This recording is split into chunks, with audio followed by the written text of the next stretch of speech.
PACL നിക്ഷേപകർക്ക് നൽകേണ്ട സാമ്പത്തിക ബാധ്യത കമ്പനിയുടെ ആസ്തി വിൽപ്പന നടത്തി കൊടുത്തു തീർക്കാൻ നടപടി വേണമെന്ന് PACL ഫീൽഡ് അസോസിയേറ്റ്സ് യൂണിയൻ.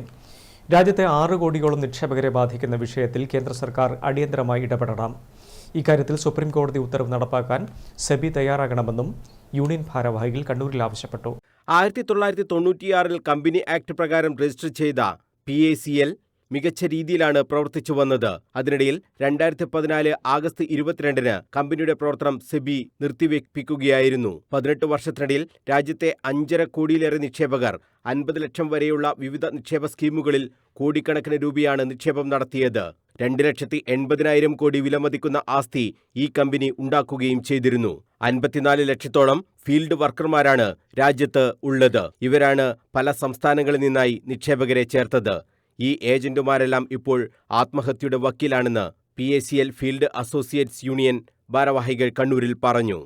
ഇത്തരമൊരു സാഹചര്യത്തിൽ പുറത്തിറങ്ങി നടക്കാൻ കഴിയാത്തൊരു സാഹചര്യം, പ്രത്യേകിച്ചും ഈ മേഖലയിൽ ഡെപ്പോസിറ്റ് കളക്ഷനുമായി ബന്ധപ്പെട്ടുകൊണ്ട് പ്രവർത്തിച്ചത് മഹാഭൂരിപക്ഷം സ്ത്രീകളാണ്. അവർക്ക് ഒരു സാമൂഹ്യ ചടങ്ങുകളിലും പങ്കെടുക്കാൻ കഴിയാത്ത ഏറ്റവും ദുരിതപൂർണമായ ഒരു സാഹചര്യമുണ്ടായി. അവരുടെ കുടുംബങ്ങളിൽ തന്നെ പ്രശ്നങ്ങളുണ്ടായി. അയൽവക്കക്കാരും ബന്ധുക്കളും തമ്മിലുള്ള ബന്ധങ്ങൾ വഷളായി. ഇത്തരത്തിലുള്ള ഒരുപാട് പ്രശ്നങ്ങൾ ഉണ്ടായിട്ടുണ്ട്. PACL നിക്ഷേപകർക്ക് നൽകേണ്ട സാമ്പത്തിക ബാധ്യത 50,000 കോടിക്ക് താഴെയാണ്. കമ്പനിയുടെ ആസ്തി മൂല്യം 2,80,000 കോടിയും. ആസ്തി വിൽപ്പന നടത്തി നിക്ഷേപകരുടെ പണം നൽകാൻ നടപടി ഉണ്ടാകണമെന്നാണ് യൂണിയന്റെ ആവശ്യം.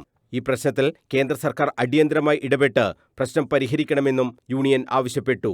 യൂണിയന്റെ സംസ്ഥാന സമ്മേളനം 25-ന് കണ്ണൂരിൽ നടക്കുമെന്നും പ്രശ്നങ്ങൾ സംഘടന ചർച്ച ചെയ്യുമെന്നും ഭാരവാഹികൾ പറഞ്ഞു.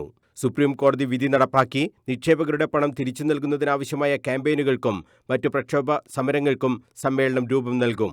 സംസ്ഥാന coordination committee chairman K. Ashokan, സംസ്ഥാന സെക്രട്ടറി R. രാധാകൃഷ്ണൻ, ജോയ് കൈതാരത്ത്, ജയദേവ് വൈദ്യർ, ഷിബു കുഞ്ഞിരാമൻ, P. രവീന്ദ്രൻ എന്നിവർ വാർത്താസമ്മേളനത്തിൽ സംബന്ധിച്ചു. News bureau, Kannur.